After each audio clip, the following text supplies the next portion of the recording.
علی علی علی علی علی علی علی علی علی علی علی علی علی علی علی علی علی. اعوذ باللہ من الشیطان الرجیم. بسم اللہ الرحمن الرحیم. الحمد للہ رب العالمین والصلاة والسلام علی سیدنا و مولانا ابی القاسم محمد. اللہم صل علی محمد وآل محمد وآلہ الطیبین الطاہرین المعصومین المظلومین المنتجبین الاخیار ولعنۃ اللہ علی اعدائہم الاشرار. اما بعد فقال اللہ تبارک و تعالی فی کتابہ المبین. بسم اللہ الرحمن الرحیم. اقیموا الصلاۃ وآتوا الزکاۃ. ناظرین محترم، خداوند متعال نے قرآن میں کئی مقامات پر نماز اور پھر فوراً اس کے بعد زکوٰۃ کا تذکرہ فرمایا ہے. اقیموا الصلاۃ، اقامہ نماز کرو، نماز کو قائم کرو. وآتوا الزکاۃ، اور زکوٰۃ کو ادا کرو. زکوٰۃ، جب لفظ زکوٰۃ قرآن میں یا کسی اور مقام پر استعمال ہوتا ہے، یہ عمومیت رکھتا ہے. یہ زکوٰۃ کی ہر قسم کو شامل کرتا ہے. زکوٰۃ مال کو بھی شامل کرتا ہے، جو زکوٰۃ 9 چیزوں پر واجب ہے. غلات اربعہ، اور 3 جانور، انعام ثلاثہ، اور سونا اور چاندی. 9 چیزوں پر فقہ شیعہ اثنا عشریہ کے مطابق، امامیہ شیعہ اثنا عشریہ کے مطابق 9 چیزوں پر زکوٰۃ واجب ہے. بعض فقہا کے پاس جو ہے مال تجارت میں بھی زکوٰۃ ہے. اور اسی طریقے سے لفظ زکوٰۃ شامل کرتا ہے فطرے والی زکوٰۃ کو بھی، جو ہم لوگ ماہ رمضان کے آخر میں ادا کرتے ہیں. اس سلسلے میں ایک روایت پیش خدمت ہے. حضرت ابو ابراہیم صلوات اللہ وسلامہ علیہ، اور یہ عمدن نام اس لیے لیا ہے کہ اکثر لوگ روایت میں جب پڑھتے ہیں تو سمجھ میں نہیں آتا کہ کس مولا کی بات ہو رہی ہے. ابو ابراہیم کنیت ہے جو مختلف احادیث کی کتابوں میں میرے 7ویں مولا امام موسیٰ کاظم علیہ الصلوۃ والسلام کے لیے استعمال ہوئی ہے.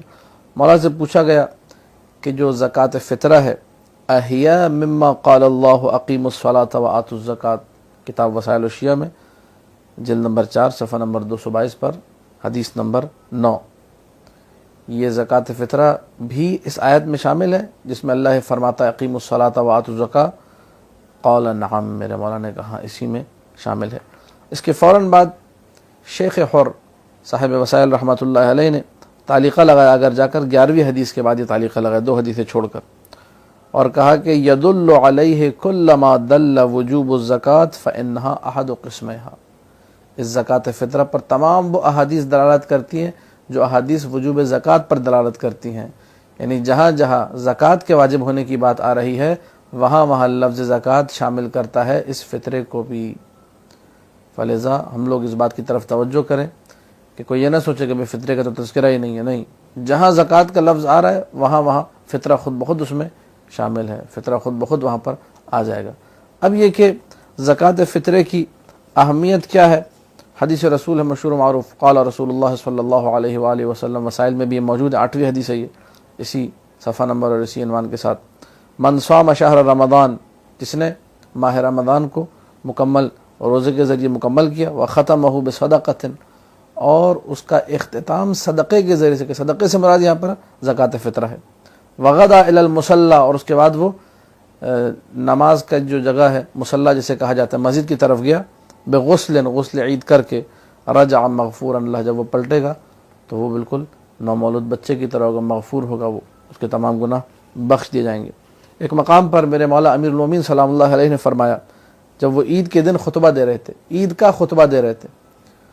وہ لوگ جو کہتے ہیں کہ جو ہے اس دن عید نہیں منانی چاہیے اور سوگ منانا چاہیے، انشاءاللہ ان کی خدمت میں کچھ عرائض پیش کروں گا بھی. لیکن عرض خدمت یہ خود ہمارے ائمہ نے جب ان کو موقع ملا، جب ان کے پاس حالات ایسے تھے تو عید کے دن خطبہ دیا ہے، اور اس خطبے میں تاکید کی ہے فطرے کے حوالے سے. کہا وَأَدُّوا فِطْرَتَكُمْ، اپنے فطرے کو ادا کرو، فَإِنَّهَا سُنَّةُ نَبِيِّكُمْ، یہ تمہارے نبی کی سنت ہے. وَفَرِيضَةٌ وَاجِبَةٌ مِّن رَبِّكُمْ، تمہارے رب کی طرف سے واجب کردہ ایک عمل ہے. تو فطرہ لازمی طور پہ دینا ہے. اب سوال یہ ہے کہ کتنا فطرہ دینا ہے اور کس کو فطرہ دینا ہے.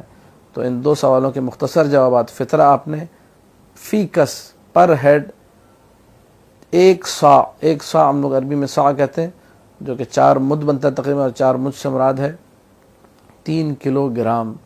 یعنی جہاں جس علاقے میں رہتے ہیں تو ہر بندے کی طرف سے گھر میں وہ شخص جو کہ بالغ بھی ہو، یہ شرائط ذکر کروں، بالغ ہو، عاقل ہو، بے ہوش نہ ہو، مریض نہ ہو، آئی سی یو میں پڑا ہوا نہ ہو کہ اس کو ہوش و حواس ہی نہ ہو، اور آزاد بھی ہو، غلام نہ ہو. آج کل کے دور میں ظاہر ہے سبھی آزاد ہیں، غلام کوئی بھی نہیں ہے.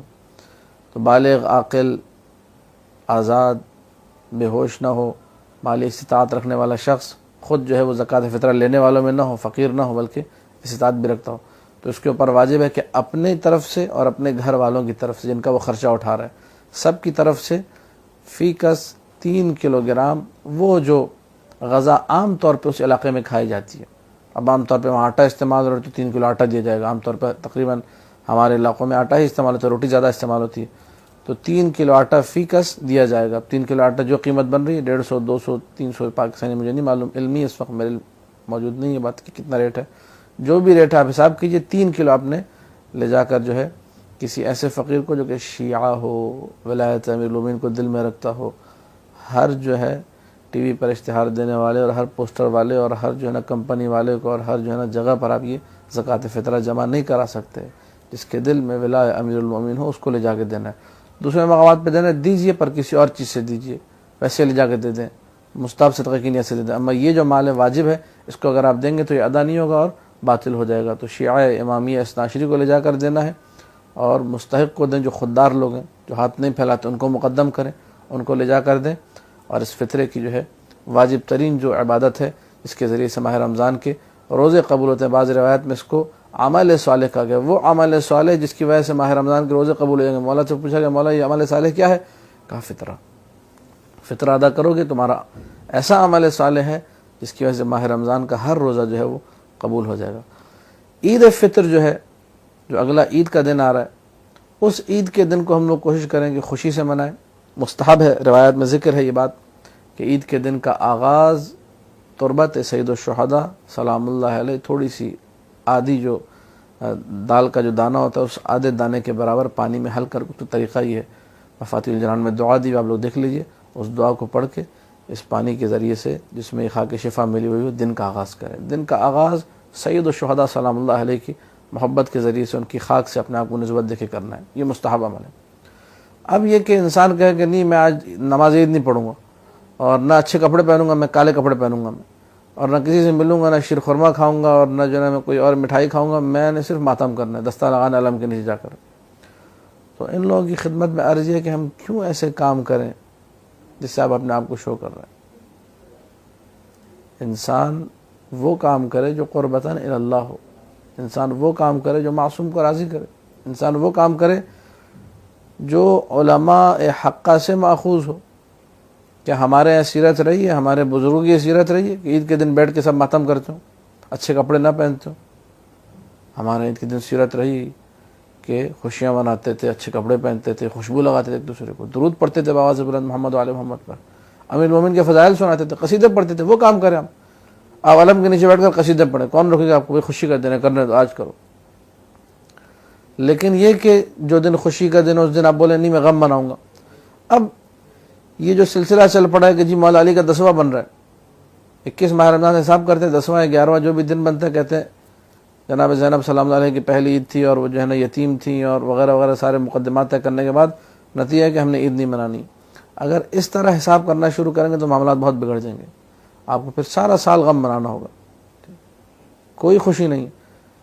میرے وقت کے امام زمانہ صلوات اللہ وسلام علیہ اپنے بابا سے بہت محبت کرتے ہیں. کئی دفعہ میدان عرفات میں، مکہ میں، مدینہ میں لوگوں کو پیسے دیے ہیں. واقعات کتب میں تحریر ہے، تاکہ دیکھیے العبقری الحسن شیخ علی اکبر نہاوندی کی، النجم الثاقب مرزا حسین نوری تبرسی کی، ان لوگوں نے کیا لکھا ہے. 200 ریال دیے، 200 درہم دیے. شفتگان مہدی کبھی کتاب چھپی جمکران سے 3 جلدوں پر، قاضی احمد زاہدی کی کتاب میں واقع موجود ہے. 200 ریال دیے، سعودی کہا کہ میرے بابا کی طرف سے ایک طواف انجام دو، جا کے ایک زیارت انجام دو میرے بابا کی طرف سے. بابا سے بہت محبت کرتے ہیں. بابا کی شہادت کے اگلے دن، ابھی سوئم نہیں ہوا ہے، ہم لوگ 9 ربیع الاول کو عید مناتے نہیں مناتے؟ آل محمد صلی اللہ علیہ وسلم نے عید، خود امام حسن عسکری علیہ السلام نے عید منائی نہیں منائی 9 ربیع الاول کی؟ اور آپ ان کی شہادت کے بعد آ کے عید مناتے نہیں مناتے اگلے ہی دن؟ یہ اب اس کا کیا جواب دیں گے؟ نہیں منانے چاہیے پھر تو اس کانسیپٹ کے مطابق کہ 10 دن بعد جب 10واں منایا جا رہا ہے تو سرکار کے والد گرامی جو سرکار کو بے حد عزیز ہے، سرکار کو ہر وہ شخص عزیز ہے سرکار امام زمانہ کو جو ان کی والد یا والدہ کے لیے کوئی بھی کام انجام دیتا ہے، ان کی طرف سے زیارت کرتا ہے سید الشہداء کی، ان کی طرف سے نیابتاً طواف کرتا ہے، ان کی طرف سے قرآن ہدیہ کرتا ہے پڑھ کے. جو بھی کام کرے وہ شخص امام زمانہ کو پیارا ہے. اب آپ کہیں امام زمانہ کہ چونکہ والد کی شہادت کا دن ہے 8 ربیع الاول، اگلے دن جو ہے میں تاج پوش امام زمانہ نہیں مناؤں گا، میں تو ماتم کا دستہ لگاؤں گا. ایک دن تو گزرا ہے ابھی تو آج تو پہلا دن ہے جو امام زمانہ کی غم کا دن ہے. امام زمانہ سر پیٹ رہیں گے، رو رہیں گے اپنا. یہ باتیں کریں گے تو پھر اس کے بعد آپ حساب کرتے جائیں. 13 رجب کو بیٹھ کے ماتمی دستہ نکالیے، 15 شعبان کو بیٹھ کے ماتمی دستہ نکالے، سب کریں کام. پھر کوئی بی بی جناب زہرا سلام اللہ علیہا کا چہلم پڑھ رہا ہے، کسی میں جو ہے کوئی 13واں پڑھ رہا ہے، کوئی 12واں پڑھ رہا ہے، کوئی 25ویں پڑھ رہی ہے، کوئی نہ کوئی تاریخ چہلم سے پہلے کی پڑھ رہی ہے. کیا کریں گے ہم لوگ؟ سارا سال غم منائیں گے. اب میں آخر میں تاکہ مسئلے کا جو ہے وہ حق ادا ہو جائے اور کوئی یہ نہ کہے کہ گفتگو تشنا رہ گئی اور اس مطلب کو ذکر نہیں کیا، ایک مطلب جو بہت ضروری اور بہت اہم مطلب ہے کہ بعض روایت یہ کوٹ کی جاتی ہیں کہ جی کتنے منٹ ہوگا بیٹا؟ 9 منٹ ہوگا. وقت بھی جو ہے اب کم ہے کہ کلپ ہے، کلپ جتنا شارٹ کلپ ہو تو وہ اچھا رہتا ہے، لوگ زیادہ استفادہ کر پاتے. لیکن بہرحال اس بات کو مکمل کرنے والوں 3-4 منٹ اس میں زیادہ کیوں نہ ہو جائیں. کچھ جملے ہیں معصومین سلام اللہ علیہم کے جملے، اس امام کے جملے، اس میرے چوتھے مولا کے جملے ہیں جو 35 سال بعض روایت کے مطابق، بعض روایت میں ہے 40 سال اپنے بابا کے غم میں روتے رہے. انہوں نے اس دن کے بارے میں کیا کہا؟ عید فطر کے بارے میں. واستقبال هذا العید الشریف المشہور. سید ابن طاووس نے اقبال الاعمال میں ان جملوں کو نقل کیا. عید کا لفظ استعمال کیا عید فطر کے لیے، عید شریف، عید مشہور. بارک لنا فی استقبال شہرنا هذا. بار اللہ مبارک قرار دے، یہ جو مہینہ آ رہا ہے مہینہ شوال، اس کو مبارک قرار دے. یہ نہیں کہا کہ اس مہینے میں ماتم کریں گے اور کوئی مبارکباد وغیرہ نہیں، مبارک قرار دے. وفقنا فی هذا اليوم العظیم الشریف لطاعتک. اپنی اطاعت کے لیے ہمیں کامیاب قرار دیں. آپ اللہ کی اطاعت کیسے کرتے ہیں؟ آل محمد کی اطاعت کر کے ان کی بات مانیے. انہوں نے جن کو منایا آپ قصیدے پڑھیں، آپ امیر المومنین کے فضائل کا تذکرہ کریں، آپ خوشی منائیں، آپ جشن رکھ دیں کوئی. ٹھیک ہے. شیعہ وہ ہے یفرحون لفرحنا، جو ہماری خوشی میں خوش ہیں، ہمارے غم میں غمگین ہے. اب وہ جو غم ہے وہ کس طریقے سے منانا وہ بھی میں بھی ذکر کروں گا تاکہ جو لوگ غم منانا چاہ رہے تھے غم منائیں، ہم بھی غم منائیں گے انشاءاللہ. لیکن وہ غم یہ ہے جو غم اصل غم ہے. الحمدللہ الذی بلغنا هذا اليوم الشریف. یہ سب جملے میرے مولا امام زین العابدین علیہ السلام کے. حمد اس خدا کی جس نے ہمیں اس شریف دن تک پہنچایا، جس نے اس شریف دن کو ہم تک پہنچایا. یہ ہماری زندگی میں دن آیا. الفرد جو اکیلا دن ہے، العظیم بڑا دن ہے، مبارک دن ہے. قریب المثابہ عظیم المنزلہ دن ہے یہ. المشہود الموعود الذی احل فیہ الطعام. اللہ نے اس دن میں کھانے پینے کو حلال کر دیا کیونکہ ماہ رمضان میں حرام تھا دن میں کھانا، اس میں حلال ہو گیا. وحرم فیہ الصیام وجعلہ عیدا لأہل الاسلام. اس دن کو عید قرار دیا ہے تمام عالم اسلام کے لیے. کون فرمانا؟ چوتھے مولا. پانچویں ایک اور مقام پہ فرمایا وبارک لنا فی یوم عیدنا وفطرنا. صحیفہ سجادی میں موجود ہے. بار اللہ ہمارے جو عید کا دن ہے اور ہمارے افطار کا جو دن ہے اس کو ہمارے لیے مبارک قرار دے. اب چوتھے مولا سے آپ کہیے کہ مولا یہ تو مبارک نہیں ہونا چاہیے، دن تو ماتم ہونا چاہیے، آپ تو خود گریہ کرتے ہیں، آپ کیوں ایسی باتیں کر رہے ہیں؟ کہے کوئی جا کے، کوئی جرأت کر سکتا ہے؟ کوئی گستاخی نعوذ باللہ ذالک کر سکتا ہے؟ جو معصومین نے بتایا اس حوالے سے میں اور آپ کوشش کریں. اب یہ کہ وہ غم کیا ہے، وہ روایت کیا ہے، یہ پکڑو بیٹا کتاب پکڑو. یہ میں کتاب مرآت العقول علامہ مجلسی کی کتاب ہے اور اس کی یہ 16ویں جلد ہے. اس 16ویں جلد میں صفحہ نمبر 411 پر یہ حدیث موجود ہے. اس کو پڑھ کے اس گفتگو کو مکمل کروں گا.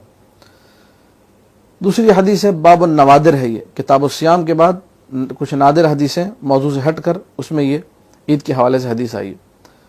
احمد ابن محمد عن علی بن الحسین عن عمرو بن عثمان عن حنان بن سدیر عن عبداللہ ابن دینار عن ابی جعفر علیہ السلام. امام محمد باقر علیہ السلام سے یہ حدیث ہے. قال یا عبداللہ ابن دینار سے کہا ما من عید. اچھا میں سند پہ کوئی گفتگو نہیں کر رہا، ضعیف ہے معتبر ہے کیا ہے. علامہ جو ہے مجلسی نے جو قول مشہور نقل کیا اولا تو حدیث ضعیف ہے، واضح لکھا نہیں چاہیے الحدیث الثانی مجہول. ابھی ہم لوگ سند پہ بات ہی نہیں کر رہے، ہم لوگ سند سے غض نظر اور قطع نظر کر کے گفتگو کر رہے ہیں. یا عبداللہ، اے عبداللہ ابن دینار، ما من عید للمسلمین اضحی ولا فطر. کوئی عید نہیں ہے مسلمانوں کے لیے.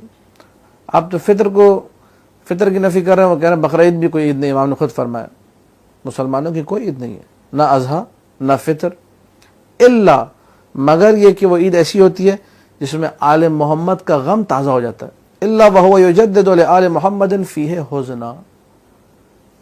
وہ دن آل محمد کے لیے حزن و غم و اندوہ کو تازہ کر دیتا. غور سے سماعت فرمائیے. قلت تو راوی کہتا عبداللہ بن میں نے مولا سے پوچھا وَلِمَاذَا، مولا ایسا کیوں؟ قال لأنهم يرون حقهم في يد غيرهم، کیونکہ یہ اپنے حق کو کسی دوسرے کے ہاتھ میں دیکھتے ہیں. اب دو جملے اور سماعت فرمائیں، آپ کی زحمت تمام. علامہ مجلسی رحمۃ اللہ علیہ، جس نے تشیع کی عجیب خدمت کی اپنی کتاب بحار الانوار کے ذریعے سے، اور بحار الانوار کو مکمل کرنے کے بعد یہ کتاب مرآت العقول کو تحریر فرمایا ہے بحار الانوار کے مؤلف نے، جس کی عجیب نگاہ روایت پر اس کے جملے ہیں. کیوں ہر عید کے دن امام کا غم تازہ ہو رہا ہے؟ پانچویں مولا فرما رہے ہیں کہ کوئی عید ایسی نہیں آتی. جمعے کے دن عید ہے، ٹھیک ہے، اضحیٰ عید ہے، فطر عید ہے، جتنے عید کے دن ہے ہمارا غم و اندو، ہمارا حزن تازہ ہو جاتا ہے. مولا یہ کون سا حزن ہے؟ علامہ مجلسی کی شرح سماعت فرمائیے. فرماتے ہیں علامہ مجلسی لأن العید انما وضع، عید کا دن اس لیے کہلاتا ہے کہ لوگ سارے امام کے قریب جائیں. سلام ہے میرا ان لوگوں کو جو عید فطر یہاں پہ کربلا میں مناتے ہیں. عید فطر آ کر حرم امیر المومنین میں مناتے ہیں، سامرہ میں مناتے ہیں، امام زمانہ کے سرداب میں مناتے ہیں، اپنی عید فطر کو کاظمین میں مناتے ہیں، مشہد امام رضا میں مناتے ہیں، مدینہ میں جا کر مناتے ہیں اپنی عید کو، کہ میں آل محمد کو سلام کروں گا. آل محمد کا قرب میرے لیے سب سے بڑی عید ہے. یہ علامہ مجلسی کی بھی جملہ ہے. عید کو رکھا اس لیے گیا کہ سارے لوگ رجوع کریں کس کی طرف؟ اپنے وقت کے امام کی طرف، اور اس سے اپنے دین کو سیکھیں، اس سے اپنے معالم کو سیکھیں. جب ائمہ یہ دیکھتے ہیں کہ ساری جو باطل حکومتیں وہ برسر کار ہیں وہی کام کر رہی ہیں اور لوگوں کو دین سے دور کر رہی ہیں، گمراہ کر رہی ہیں، میں عربی کا ترجمہ کر رہا ہوں جلدی جلدی، تو وہ اس باعث ائمہ محزون ہوتے ہیں. ورنہ امام کیوں محزون ہوگا؟ امام کو کیوں غم اندو ہوگا؟ امام کا غم و اندو اس وجہ سے ہے کہ لوگ ہمارے پاس نہیں آ سکتے، لوگ ہم سے دور ہیں. کاش کہ عید کا دن ہوتا، حکومت ہماری ہوتی، انشاءاللہ اللہم عجل لولیک الفرج، میرے مولا کا ظہور ہو، میرے مولا کی حکومت ہو، سب عید اپنے مولا کے پاس منائیں. اس لیے ان کا غم و اندو ہے. وإلا خود ذاتی طور پہ اپنا کوئی ان کا غم و اندو نہیں ہے، کیونکہ وہ ہر حالت میں جو ہے کامیاب اور کامران. ان کا غم و اندو اس وجہ سے کہ شیعہ ہمارے پاس نہیں ہے. آپ نے غم و اندو منانا ہے، میں آپ کے ساتھ ہوں، میں بھی مناتا ہوں. تمام علماء یہ غم و اندو مناتے ہیں. آپ عید کے دن بیٹھیں مصلی پر، 2 رکعت نماز پڑھیں، امام زمانہ کو ہدیہ کریں. میرے مولا یہ عید آئی اور اس عید میں بھی آپ کا دیدار مجھے نصیب نہیں ہوا. اللہم ارنی الطلعۃ الرشیدہ والغرۃ الحمیدہ واکحل ناظری بنظرۃ منی الیہ. بار اللہ مجھے میرے مولا، میرے آقا امام زمانہ کا دیدار نصیب کر دے. ایک لمحہ جو ہے انسان اپنے مولا سے توسل کرے کہ مولا ایک اور عید آ گئی، ایک اور میری زندگی کا سال گزر گیا، ایک اور میرا ماہ رمضان گزر گیا، ایک اور لیلۃ القدر میری آپ کی بنا گزر گئی، ایک اور میری عید آپ کی بنا گزر گئی. آپ کا دیدار مجھے نصیب نہیں ہوا. مولا میں آپ کو ڈھونڈتا پھرتا ہوں چاروں طرف. مولا میری ہر وقت تمنا ہوتی ہے کہ کاش کہ ایک لمحہ ایسا آ جائے، مجھے وہ پل، وہ لمحہ نصیب ہو جائے کہ جب میں وقت کے امام مہدی فاطمہ سلام اللہ علیہ کی زیارت کروں. مولا وہ لمحہ کب آئے گا؟ یہ غم منانا، یہ غم منائیے، لیکن ایسا غم کہ جس میں انسان عید کی نفی کرے، یہ ائمہ کے لیے باعث اذیت ہے. معالم اسلام، معالم دین کو آپ چھوڑ کر اگر عید منانے جائیں گے تو یقین جانیے امام زمانہ کو ناراض کریں. آپ امام زمانہ سے توسل کریں، ان کے غم میں آنسو بہائیں، کوئی آپ کو برا نہیں کہے گا. لوگ کہیں گے اچھا عمل ہے، بہترین عمل. یہ حزن ہے میرا غم یہ ہے عید کے دن کہ عید آئی اور میں اپنے مولا کا دیدار نہ کر سکا. دعا کیجئے خداوند متعال ہم سب کو سرکار کی زیارت نصیب فرمائے.